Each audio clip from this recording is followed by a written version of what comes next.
Hello friends, आप सभी का स्वागत है आपके अपने YouTube channel divine success in study में। तो चलिए आज हम लोग महाजनपद के बारे में पढ़ते हैं। 6ठी शताब्दी ईसा पूर्व में द्वितीय नगरीकरण का प्रारंभ हुआ था। तो पहला नगरीकरण क्या था? सिंधु घाटी सभ्यता में हम देखते हैं वह एक नगरीय सभ्यता थी। इसके बाद जब वैदिक सभ्यता में आते हैं तो ग्रामीण अर्थव्यवस्था हो गई थी और धीरे धीरे क्या था वो नगरीकरण की तरफ मूव करने लगे थी। और जब लोहे की खोज हुई थी 6ठी शताब्दी ईसा पूर्व के आसपास, तो उस समय क्या हुआ, लोहे की खोज की वजह से आर्थिक प्रगति हुई। अब लोहे के हथियार बनने लगे, औजार बनने लगे, हल वगैरह जो है लोहे के बनने लगे। तो उससे क्या हुआ, खेती आसान हो गई, जिससे अर्थव्यवस्था स्ट्रांग हुई। और किसी भी देश में किसी भी समय काल में हम देखते हैं कि जब आर्थिक व्यवस्था सुदृढ़ होती है तो इसका असर किस पे पड़ जाता है, उसका असर राजनीतिक जीवन पर भी पड़ता है। इसका ताज़ा उदाहरण हम श्रीलंका से देख सकते हैं। श्रीलंका में जब आर्थिक संकट उत्पन्न हुआ तो वहाँ क्या हुआ, राजनीतिक अस्थिरता उत्पन्न हो गई। उसी वैसे ही समय था जब आर्थिक प्रगति बढ़ी तो राजनीतिक विस्तार होने लगा। अब क्या हुआ कि नए नए हथियार बनने लगे तो लोगों की महत्वाकांक्षाएँ भी बढ़ने लगी।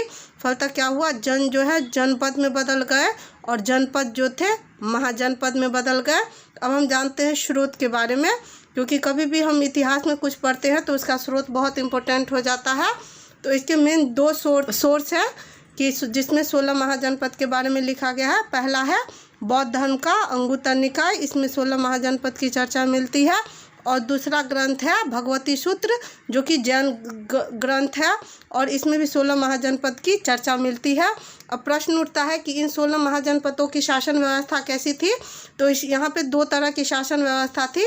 पहला था राजतंत्रात्मक, यानी कि राजा का अधिकार बहुत ही स्ट्रांग था। और दूसरा है गणतंत्रात्मक, यानी कि शासन जो है गण के द्वारा होता था, यानी लोगों के संघ के द्वारा शासन होता था। और इन 16 महाजनपदों में जो थे दो गण महाजनपद जो थे वज्जी और मल्ल, इनका शासन गणतंत्र के द्वारा होता था। और शेष 14 महाजनपद में जो था वह राजतंत्रात्मक शासन था।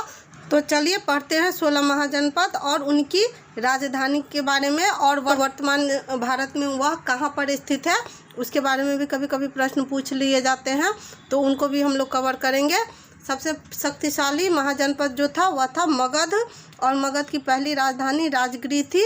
राजगृह को भी गिरिब्रज भी कहा जाता है और यह वर्तमान में पटना गया के पास स्थित है। बाद में मगध की राजधानी पाटलिपुत्र बन गई, लेकिन पहली राजधानी अगर पूछा जाएगा मगध की क्या थी तो फ्रेंड्स वह राजगृह हो जाएगी। महत्वपूर्ण महाजनपद अंग था। अंग की राजधानी क्या थी? चंपा थी। यह भी वर्तमान में बिहार के भागलपुर क्षेत्र में पड़ता है। तो अंग की राजधानी क्या थी? चंपा थी। अंग यानी क्या होता है, हमारा बॉडी बोल सकते हैं इसको। और हम बॉडी में क्या करते हैं, चंपी करते हैं, मतलब मालिश करते हैं, चंपी करते हैं।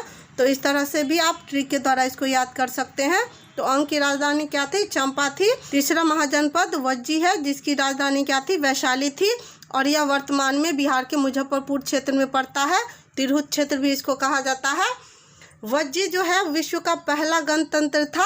वज्जी जो है 8 जनपदों का जन का समूह था, जिसमें लिच्छवी जो था महत्वपूर्ण जनपद था और इसी में गणतंत्र की स्थापना हुई थी। तो पहला जो है वह गणतंत्र क्या था?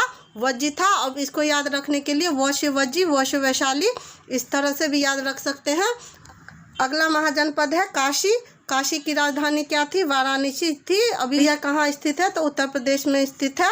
अगला महाजनपद है कौशल, और कौशल की राजधानी क्या थी? श्रावस्ती थी और साकेत भी थी। कौशल जो था 2 पार्ट में बटा हुआ था, जिसमें उत्तरी की राजधानी क्या थी? श्रावस्ती थी, और दक्षिणी भाग की राजधानी साकेत थी। और यह वर्तमान में उत्तर प्रदेश के फैजाबाद में पड़ता है। कि महात्मा बुद्ध ने अपना सबसे ज़्यादा उपदेश कहाँ दिया था? तो श्रावस्ती में दिया था। और श्रावस्ती क्या थी? कौशल की राजधानी थी। और यहाँ के प्रमुख राजा जो थे वह प्रसेनजीत थे, जो कि महात्मा बुद्ध के मित्र भी थे। तो इस रूप में इस कहानी से भी जोड़ के आप इसको याद रख सकते हैं। अगला महाजनपद है मल्ल, जो कि कुशीनगर जिसकी राजधानी है। इसे कुशीनारा भी कहीं कहीं लिखा जाता है। और यह वर्तमान में उत्तर प्रदेश के देवरिया क्षेत्र में स्थित है। और मल्ल का मतलब क्या होता है? कुश्ती। तो ये आपस में ही जुड़ा हुआ वर्ड है मल्ल, और इसका क्या हो गया, कुशी को हम कुश्ती के साथ याद रख सकते हैं। तो मल्ल की राजधानी क्या हो गई? कुशीनगर हो गई, कुशीनारा हो गई। और कुशीनारा में ही महात्मा बुद्ध को महापरिनिर्वाण प्राप्त हुआ था, तो इसे भी याद रख सकते हैं। अगला महाजनपद है वत्स। वत्स का राजधानी क्या थी? कौशाम्बी। कौशाम्बी कहाँ है? तो यह वर्तमान में यूपी के प्रयागराज क्षेत्र में स्थित है और इसको इस तरह से याद रख सकते हैं, वत्स यानी कि कोई शिष्य है और शिष्य को जब कोई भी पूजा पाठ होता है तो उसमें बोलते हैं ना कुश लेके बैठो, तो क्या है, वत्स को बोल रहे हैं कुश लेके बैठो, यानी वत्स की राजधानी क्या हो गई? कौशाम्बी हो गई। इस तरह से याद रख सकते हैं इसको। अगला महाजनपद है कुरु। कुरु की राजधानी क्या थी? इंद्रप्रस्थ थी। कुरु को हम कुरुक्षेत्र के रूप में याद कर सकते हैं। और कुरुक्षेत्र में कौन सा युद्ध हुआ था? तो महाभारत का युद्ध हुआ था और महाभारत में पांडवों ने इंद्रप्रस्थ को अपनी राजधानी बनाई थी, जो कि वर्तमान में दिल्ली क्षेत्र में स्थित है। तो कुरु की राजधानी क्या हो गई? इंद्रप्रस्थ हो गई। अगर किसी भी स्थान को हम किसी घटना से संबंधित कर देते हैं तो उसको याद रखना आसान हो जाता है, तो इस तरह से याद रख सकते हैं। इसके बाद का महाजनपद है पांचाल। और पांचाल की राजधानी क्या थी? दो राजधानियाँ थी, एक अहिच्छत्र थी और दूसरी काम्पिल्य थी। क्या थी? अहिच्छत्र और काम्पिल्य थी, और यह भी उत्तर प्रदेश के बरेली बदायूं क्षेत्र में पड़ता है। इसके बाद आते हैं महाजनपद सूरसेन। सूरसेन की राजधानी क्या थी? मथुरा थी। और सूर क्या होना चाहिए हमारा? मधुर होना चाहिए। तो सूरसेन और मथुरा, मथुरा को मधुर के रूप में रख के हम इसको याद रख सकते हैं। तो सूरसेन की राजधानी क्या हो गई? मथुरा हो गई। इसके बाद हम महाजनपद देखते हैं चेदी। चेदी की राजधानी क्या थी? तो शुक्तिमती थी। यह बुंदेलखंड क्षेत्र में पड़ता है। इसके बाद हम बात करें अवंती की। अवंती की राजधानी क्या है? तो अवंती की राजधानी है उज्जैन, और इसे महिष्मती भी कहते हैं। महिष्मती हमने बाहुबली मूवी में देखा होगा। उज्जैन और अवंती ऐसे याद रख सकते हैं, और महिष्मती से हम इसको जोड़ सकते हैं। यह क्या है?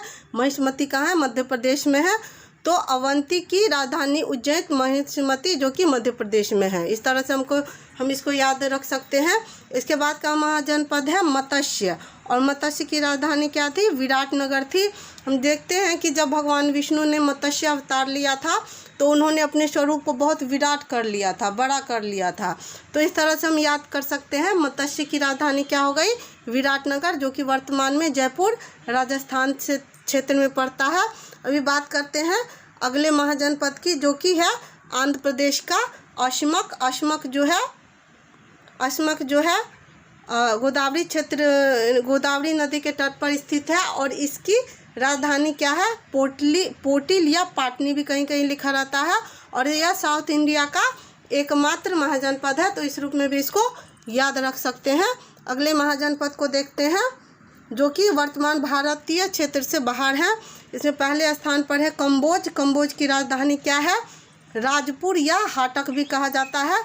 यह अफगानिस्तान में पड़ता है अभी। और कम्बोज यानी इसको कम बोझ के रूप में कहें कि बोझ कम कर दो, तो जब बोझ हम कम करेंगे तो क्या करेंगे? उसको हटाएंगे तभी तो बोझ कम हो जाएगा। तो क्या होगा कि कम्बोज की राजधानी क्या हो जाएगी? हाटक हो जाएगी। और आखिरी 16वां महाजनपद है गांधार। और गांधार की राजधानी क्या थी? तक्षशिला थी, जो कि भारत का विश्व का सबसे प्राचीन विश्वविद्यालय है।